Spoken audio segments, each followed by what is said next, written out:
Next, topic on today's podcast is this. Can pleasure help you reach your goals? Sounds wild, right?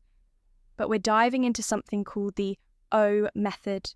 It's about using orgasm and sexual energy to focus your mind and push toward what you want in life. The idea is simple. When you feel strong pleasure, your brain is fully switched on. If you focus on a goal at that moment, some people believe it helps lock that goal into your mind.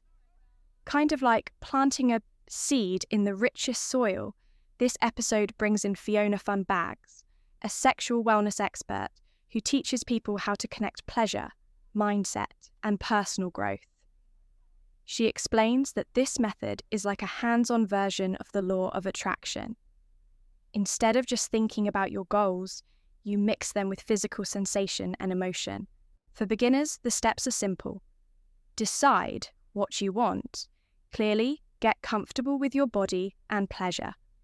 Try focusing your thoughts during peak moments, and if orgasm isn't easy for you, that's okay.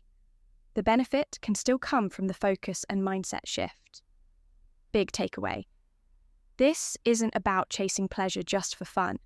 It's about using your body's energy in a more intentional way. Some people swear by it.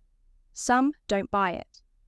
Either way, it's a new angle on how mind, body, and goals might connect.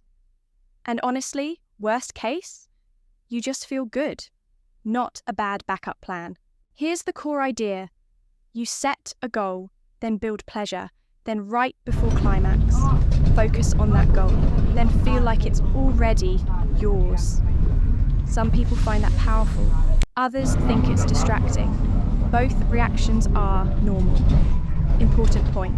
This is not magic. It works best when paired with real action.